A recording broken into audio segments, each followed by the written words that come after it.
Olá, dando continuidade aqui pela TV Bom Dia com os vereadores eleitos para a próxima legislatura. Hoje, Rony Gabriel do PL, ele que é a terceira eleição que ele concorreu a primeira pelo PDT, a segunda pelos Republicanos e agora pelo PL, o partido onde ele se firmou. Ele já era suplente, então ele não caiu do céu. Eu sempre digo, muitos amigos me mas quem que é o Rony Gabriel? Eu dizia, olha, vocês vão ver a votação do trabalho que ele fez, do seguidor, o trabalho que ele faz com as redes.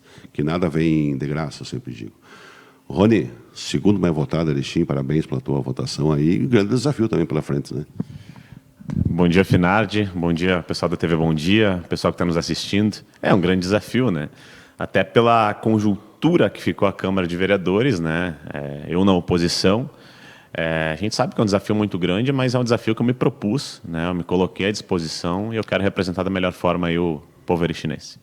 Tu fez uma campanha muito, às vezes até ostensiva, forte, a tua maneira de ser, né?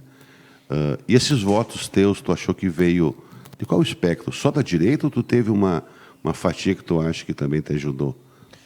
Não, na verdade, assim, o meu eleitor, ele é ideológico, Finardi. E eu costumo dizer até, sabe que eu tenho um canal no YouTube, eu falo tem um alcance muito bom a nível de Brasil. Eu costumo dizer que o voto ideológico é o voto mais seguro que existe. Porque quando você vota, por exemplo, no Rony, você sabe que o Rony é de direita, você sabe que o Rony não vai votar nunca aumento de impostos, você sabe que o Rony nunca vai votar algum projeto que seja contra a família, você sabe mais ou menos a diretriz do mandato do cidadão quando você vota ideologicamente, até mesmo no cara que vota no cara de esquerda, ele sabe que ele vai votar exatamente o contrário que o Rony vota. Então você tem uma ideia mais ou menos de como vai ser todo o mandato dele, entende? Então o meu eleitor entendeu esse recado, entendeu as minhas pautas, entendeu os princípios que eu defendo, ele entendeu o trabalho que eu venho fazendo, né, há muito tempo. E não só o eleitor da direita, como muita gente diz, é radical. Não é questão de radical. Mas quando você vai para uma campanha onde você tem um desequilíbrio de forças, muitas vezes, você não tem a máquina pública, você precisa de certas formas e estratégias para chamar a atenção do público para aquilo que realmente eu julgo, o meu eleitor julga como importante. Foi essa estratégia que eu adotei. Quando tu fala do voto ideológico e de perfis políticos do município, não sei se tu tem esse estudo, mas ele é muito claro. Historicamente, a ala conservadora da Erechim faz 35%. Uma coisa incrível. Tanto é se tu pegar os votos do Anax e os votos do Hernani, deu 35,44%. As eleições do Eloy Zanella, que representava o conservadorismo ao longo da história, era 35%, ele chegou uma vez a 37%. É muito difícil aumentar isso, né? Então, eu digo, nem é tão ideológico, eu prefiro mais conservador. Aliado a isso, Rony, eu vejo que nós tivemos esses 20 e poucos % da abstenção, o pessoal de 70 anos ou mais que não é obrigado a votar, que normalmente tem um perfil mais conservador, que o cara vai envelhecendo, tudo que acaba, por natureza, ele sendo mais conservador ao longo da vida. É natural. Não estão indo. Então, os próprios conservadores vão ter, ao longo do tempo agora, ampliar essa base, senão vai ficar sempre nos 35%. O que tu acha? O que tu pensa sobre o espectro político da Erechim? Eu acho que houve uma mudança grande. Se tu for olhar hoje, tem 3 candidatos declaradamente de direita que se elegeram, todos jovens, né? O mais jovem, que é o Gustavo Farina. Já passou por aqui. Eu, que tenho 30 anos, né? Sou jovem, mas sou conservador, eu sou pai de 2 filhos, né? Não é aquele jovem. Porque sempre quando se falou em jovem na política, se fala do cara que picha muro, manifestação e não sei o quê. Não é o nosso caso. A gente e tem uma gama muito grande de jovens que votou em mim e votou no Gustavo. E até adolescentes e crianças que eu vi durante as eleições que diziam, queria ter título para votar em você. Então, eu vou te dizer, eu acho que o caminho, a pirâmide está invertendo, entendeu? Os jovens estão vindo mais conservadores e mais conscientes. Até pelo cansaço dessa política de fala e não dá resultado, entende? Então, o que a gente está defendendo, eu vejo que isso vem acontecendo. O próprio Thiago De Polis também, que já faz um trabalho, eu acho que muito merecida a eleição do Thiago, pelo trabalho que ele já faz no decorrer dos anos. Correu prefeito, correu deputado, foi se construindo, né? E agora veio a vereador, é um cara que eu gosto muito dele, das posições dele, né? Ele amadureceu muito nesse período. Então, tu tem 3 jovens no espectro de direita hoje, são 3 jovens, né, que estão fazendo um trabalho de recuperação disso. E quando se fala em conservadorismo, a gente tem que entender conservadorismo como liberalismo econômico também, e não protecionismo econômico. O que eu não defendo para a cidade é você não permitir que uma empresa de um ramo venha porque já tem outra instalada aqui. Ah, não pode vir Coca-Cola porque tem Balvede, não pode vir Caetá porque tem Master, não pode vir Marco Polo porque tem Comil, não pode, entende? Isso não serve. Esse tipo de conservadorismo que se fala não é aquilo que se adequa à minha forma de ver, de entender o espectro político, de governar. Não, é diferente. Liberalismo econômico, conservadorismo nos costumes, que é uma pauta que eu defendi durante a campanha inteira. Respeito às crianças em sala de aula, respeito aos pais, não quero ideologia de gênero nas escolas das crianças aqui em Erechim, entende? Então, esse é o conservadorismo. A gente é contra a legalização das drogas, sim, a gente é contra aborto, sim, nós temos pautas muito definidas, que é a pauta da família. Então, quando se fala em conservadorismo, o jovem está vindo mais conservador, Finardi, pode começar a perceber isso. A Câmara, então, ficou 11 de governo e 6 de oposição, hoje.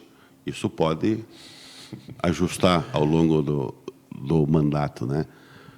Mas como eu escrevi esses dias, eu imagino que eu botei você e o Thiago, que é do PL, né? Mas também vai entrar, depois que eu conheci o Gustavo, não conhecia, entendi que ele realmente atua mais ou menos na mesma linha de vocês, né? Dos impostos e coisa e tudo, né?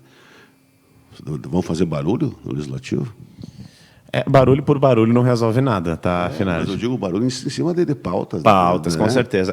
O que acontece? Quando você tem uma empresa, né? Eu ouvi um jovem me falou isso essa semana, achei sensacional essa analogia, eu quero trazer aqui. Quando você tem só uma empresa de um ramo só, numa cidade, e essa empresa, só ela domina aquele ramo, ela está tranquila. Quando vem uma outra empresa, uma concorrência, para aquela empresa, ela tem que inovar, ela tem que crescer, ela tem que fazer diferente, ela tem que investir, tem que mostrar trabalho. Na política é igualzinho. Se você não tem uma oposição forte, boa de argumentação, propositiva, que não é só gritaria, igual eu vi muito nos últimos anos, que é aquela oposição que não propôs nada, só chega lá, grita. Só fazer um recorte do que falou e botar na rede social. Exato. Se você tiver só isso, você não tem uma evolução social. Então, o que o próprio Polis pode esperar de mim, e eu acredito que dos meninos que se elegeram junto, é uma oposição propositiva que vai querer elevar a régua do próprio governo. Se depender da minha oposição, o Polis vai fazer um bom governo. Se depender da minha oposição, porque eu vou cobrar, eu vou estar lá para ver licitação, eu vou estar lá para cobrar uma régua maior na administração social. Eu acho um absurdo Erechim estar comemorando só um mirante, enquanto Chapecó comemora um autódromo. Falei isso a campanha inteira e continuo falando. Eu quero a mesma velocidade do governo Polis, da campanha, eu quero velocidade a partir do momento que não está em campanha e do próximo governo, exame saindo em 1, 2 semanas, asfalto sendo feito até debaixo de chuva. Dá para fazer, o Polis me provou que dá para fazer. Então a gente quer que ele continue fazendo, mesmo fora em época de campanha. Mas essa é uma questão, não deixa de ser uma crítica, tu quer que ele faça durante 4 anos, no teu ponto de vista. Porém, o eleitor entendeu que o governo dele é bom. Se tu faz quase 51% do voto, tu não pode questionar a vontade do eleitor, como 2.046 escolheram o Rony. Eu tenho que respeitar as urnas, né? Né? Então, mesmo assim, tu acha que a população não votou certo? Não, acho que a população, ela vota... o povo, às vezes, uns têm memória curta, outros preferem a continuidade por ter um perfil, vamos deixar como é que está. Mas é bom lembrar, o Polis fez 51% dos votos válidos, né? Foi isso? Isso, então, 50 ou 70. Ok, quantas pessoas não preferiram não ir votar ao ir votar nele? Quantas pessoas não votaram nele? Ou seja, se a gente for olhar, ele se elegeu com 30 e poucos % dos votos, não foi com 51%. Ou seja, ele tem 70% de oposição da cidade, se as pessoas não foram votar, entende? E a gente tem que representar esses 70% também. Né? Existe uma fatia, que eu digo uma fatia política, que essa fatia hoje é a do Polis, ele é o prefeito, torço para fazer um excelente mandato, porque ele fazendo um excelente mandato, a cidade cresce, mas ele tem ali uma fatia de praticamente 13 secretários que ele conseguiu eleger, ou seja, todo mundo naqueles 30% ali e tal. Então, e os outros 70% precisam ser ouvidos também. Eu costumo falar uma coisa sobre a eleição de vereador, Finardi. O vereador, se ele desagradar e 95% da população odiar ele, mas 5% amar ele a ponto de votar, ele já é o mais votado da cidade. Mas eu vou ter que fazer conta. 30% eu acho que não é bem isso para fazer conta, porque eu não posso pegar 20% da abstenção e botar só na conta dele, né? Porque a abstenção tem uma série de fatores. Sim, claro, mas levando em consideração que ele é o prefeito eleito, esse é o cálculo que eu faço, e os cálculos não estão exatos, tá? Eu falei meio por cima, não olhei. Mas ele é o prefeito eleito, teve uma boa parte da população que olhou os 4 candidatos a prefeito, os 200 candidatos a vereador, e isso me inclui, e disse, eu não quero nenhum desses caras, prefiro ficar em casa e votar. Ou foi lá, votou branco e nulo. Entendeu? Mas as pessoas, mesmo assim, precisam ser representadas. É isso que eu quero dizer. Hoje existe uma confusão muito grande, Rony, com relação do real papel do vereador. Eu conversava com outros vereadores que passaram aqui, confundem com o executivo. O que fazer para a população entender realmente o papel do vereador? Eu acho que, primeiro, quem tem que entender o papel do vereador é o próprio vereador, né, Finardi? Porque... tivemos muitas propostas ao longo da campanha que nem o prefeito faz. Que nem o prefeito faz, exatamente. Né? Daqui a pouco estão dizendo que vai ter praia em Erechim. Não, não é assim, né, gente? O vereador ele tem o papel de legislar, fiscalizar e votar os projetos. O básico é isso, né? Basicamente. É óbvio que tem vereadores que têm um perfil mais fiscalizador. É óbvio que vão ter outros que vão ter o perfil mais de proposição de projetos, que é 2 perfis que eu quero adotar e muito forte. O que não dá é para o vereador. Hoje em dia, tu vai perguntar para o povo o que o vereador faz. Ele vai dizer nada, e com razão. E não é culpa do povo que não sabe o que o vereador faz, é que a maioria dos vereadores não sabe nem o que ele faz. Ele simplesmente se elege. Ou não faz. Ou não faz. Né? Vereador não é despachante, gente. Vereador não é despachante de prefeito, onde todos os projetos que caem lá, ele vai e vota conforme o prefeito manda. Isso tem que acabar, gente. Cidadão erechinense, isso tem que acabar. Você vai e vota no vereador porque ele te apresentou um projeto, ele te mostrou a ideologia dele, você vota nele. Aí chega na prefeitura, ele vira um cachorrinho do prefeito lá, fazendo o que o prefeito manda, não manda. Isso não pode acontecer, Finardi. Como eu falei e repito, se você não tem uma oposição forte, vereadores fiscalizadores que de fato elevem a régua da própria administração pública, a cidade vai continuar no marasmo. Essa é uma questão, quando tu falas de leis e coisa, quando tu fala de uma oposição propositiva, vai ter esses projetos que dentro falou que de carimbar, que não é carimbar. Que lógico que tu vai votar favorável, tu vai analisar o contexto, se é bom para o município, isso. Claro, eu vi muito, até durante a última legislatura, que eu fiquei suplente, mas acompanhei muito a legislatura, existiram projetos muito bons que vieram do governo.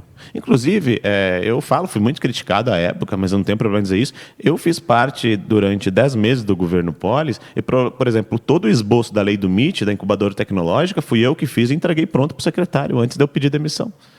Entende? Então, isso que é ser propositivo, é você criar propostas de desenvolvimento social, propostas que são importantes para o município e também retirar leis inúteis.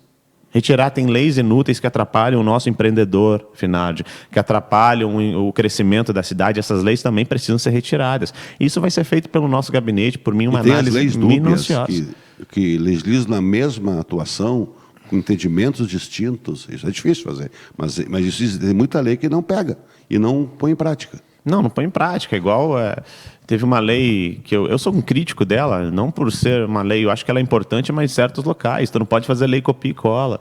Teve uma lei apresentada em Erechim, que foi aquela lei dos canudos, para salvar as tartarugas. Gente, que tartaruga em Erechim? Quanto que representa do lixo do município com canudo? Entende? Essa lei faz sentido no litoral, faz sentido em zonas que tenham uma questão litorânea, de fato, ali, mas não faz sentido para mais específica. Exato. Aí você vai, atrapalha o empreendedor que tem que ir comprar aquele canudo de papel que derrete dentro do negócio, sabe? Por quê? Porque alguém botou uma lei que canudo não sei o quê. Mas tem muita legislação que precisa ser cumprida, né? Principalmente essa questão de invasões e tal aqui em Erechim. Tem muita gente que está morando em casas em Erechim que já podem ser regularizadas. Eu acho que a gente tem que prestar uma atenção a isso em locais que podem ser regularizados. Ou seja, tem muita coisa que precisa ser feita em Erechim, mas precisa de vontade política. E essa vontade a gente tem. Rony, eu quero contar um pouco da tua história. O Rony concorreu a primeira vez, que eu falei no início, mas só para apontar algumas coisas. Ele concorreu pelo PDT, a primeira vez, fez 500 e poucos votos, não me falha a memória. 367 votos no PDT. Só quero deixar uma coisa muito clara aqui. O PDT, naquela época, foi antes do Bolsonaro, foi antes do conservadorismo, foi antes da direita. Eu vou chegar nessa. E o PDT análise de Erechim era mais conservador do que qualquer partido conservador de Erechim na época. O PDT sempre foi centro-direita. Isso eu já falei várias vezes, já escrevi. Agora é esquerda, né? Depois você foi por Republicanos, Não ficou primeiro suplente. Perfeito. Assumi algumas vezes. Você, como falou, você teve 10 meses, menos de um ano, no governo Polis, no desenvolvimento econômico. Você passou pelo governo do Estado também, com uma indicação do deputado Paparico. Perfeito. Né? Em que momento tu se achou? Tu viu que a tua pauta na família, do PL, em que momento tu viu, bom, esse é o meu caminho que eu vou seguir político? Sempre foi. Eu ontem, essa semana eu postei, eu até vou deixar salvo nos meus, quem quiser olhar lá nos meus stories. 2013, eu estava numa marcha contra as drogas aqui em Erechim, contra a drogadição. Eu tinha postagens minhas, vídeos meus de 2014, antes de eu ainda me filiar no PDT na época, defendendo a família contra o aborto. Essa pauta sempre fez parte da minha caminhada política, absolutamente sempre. Independente da sigla. Dentro do PDT, no governo Schmidt, eu fui secretário adjunto de desenvolvimento econômico, um dos mais jovens do município. Eu fui diretor de planejamento de serviços ambientais e também trabalhei lá no bairro Progresso, na Praça do Céu. Não nessa ordem, mas foi o caso. Ou seja, eu tenho minha empresa também, hoje tenho meu canal no YouTube, que é meu ganha-pão. Sou formado em Direito e não dependo do Estado para viver. Nunca dependi. Eu sempre tive o meu ganha-pão, entendeu? Mas eu sempre achei importante, eu como jovem, buscar experiência, buscar aprender. E eu acho que é uma coisa que o jovem precisa, é buscar ouvir os mais velhos, buscar aprender, buscar ter experiência. Porque você não pode simplesmente entrar no serviço público e dizer que vai ser um grande revolucionário sem entender o que de fato é aquilo. E foi o que eu busquei fazer durante toda a minha trajetória. Ou seja, eu estou 9 anos na política desde dos 21 anos. Com 22 eu concorro a primeira vez, com 30 eu me elejo como o segundo mais votado, um dos mais votados da história. Né? Se você for pegar as eleições de agora, né, as atuais, são as únicas eleições que têm 200, 300 candidatos.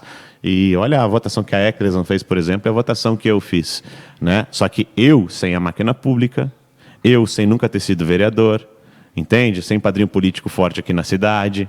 Então a gente teve todo um trabalho para chegar aqui. Voto ideológico, falou no início. É bem claro, isso, né? Bem, eu sou o candidato que foi apoiado pelo Bolsonaro, né? Eu tive o apoio do presidente, eu tive vídeo do presidente pedindo voto para mim. O Bolsonaro tinha até um site onde lá estava escrito quem ele apoiava nos municípios, vereadores. Então, ficava muito claro, eu acessei e vi.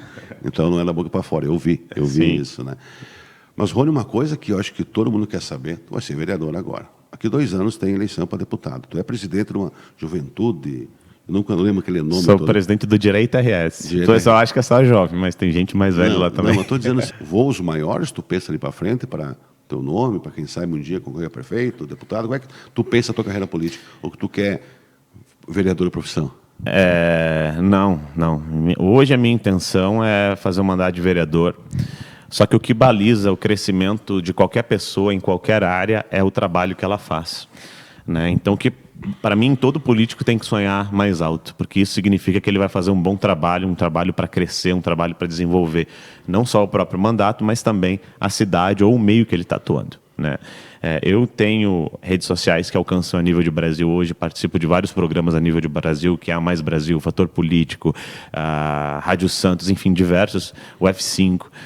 Sou presidente do Direito RS. Dentro do Direito RS nós tivemos o Iago Morandi, o mais votado da história de Caxias, o Antônio Vosch, o mais votado da história na Estância Velha, o Felipe Faller, um dos mais votados da história de Cachoeirinha, enfim, Porto Alegre, Pelotas, Bagé, eu aqui em Erechim, ou seja, muita gente de direita e jovem que se elegeu. Ou seja, a gente tem sim uma estrutura, mas eu sigo ordens. É bom deixar claro, eu, Rony Gabriel, candidato a vereador em Erechim, faz parte de um plano maior, não é só um plano de Erechim. O que é um plano maior? É o plano da direita, da recuperação da direita, do presidente Bolsonaro, do Zuco, que é o nosso pré-candidato a governador. Então, a partir das ordens que eles me passarem, o que eles entenderem que for melhor, é a partir disso que eu vou cumprir. Até a última vez que esteve aqui em Erechim, esteve aqui conosco num bate-papo, informar o deputado federal, o Biratã Sanderson. Isso antes das urnas, né? Ele me dizia que, olha, o nosso projeto depende do resultado das urnas. Nós queremos ter candidato a Senado, queremos ter candidato a governador. Ele mesmo até apareceu candidato a Senado, o próprio Sanderson, né? O Zuco ao governo do Estado. Mas dependia da composição, da acomodação das forças políticas no Estado. Então, vem bem em conta o que tu está falando, Rony. Isso. E eu aqui em Erechim sou quem representa esse projeto. Entende? Esse projeto do Bolsonaro, do Zuco, do Sanderson, que é um projeto de direita a nível de Brasil, eu sou o representante desse projeto aqui. Então, se nesse projeto ficar entendido pelo próprio Bolsonaro, Zuco, pelo Sanderson, que eu devo concorrer a deputado, meu nome já está à disposição. Mas se entenderem que não, fico aqui mais um pouco e a gente vê o que faz daqui para frente. Obrigado, Rony. Vamos conversar mais ao longo dos 4 anos aí do teu mandato. Vamos cobrar as pautas, como a gente faz aqui. Vamos debater, vamos discordar às vezes, mas sempre pela democracia. Com certeza. Eu agradeço a todos, inclusive os 2.046 votos, né? E agradeço a você, Finardi, por me chamar aí, o pessoal da TV Bom Dia e todos os espectadores que assistiram aí essa entrevista. E podem contar comigo que aquilo que eu prometi na campanha, que é força, garra, determinação em fazer o melhor, eu vou cumprir. E assim chegamos no final, então, com essa entrevista com o Rony Gabriel, ele que foi o segundo mais votado de Erechim nas eleições de 6 de outubro. Fique atento aí que vai ter, todo mundo vai passar por aqui para você analisar o perfil de cada um dos 17 eleitos aqui no nosso município. Até.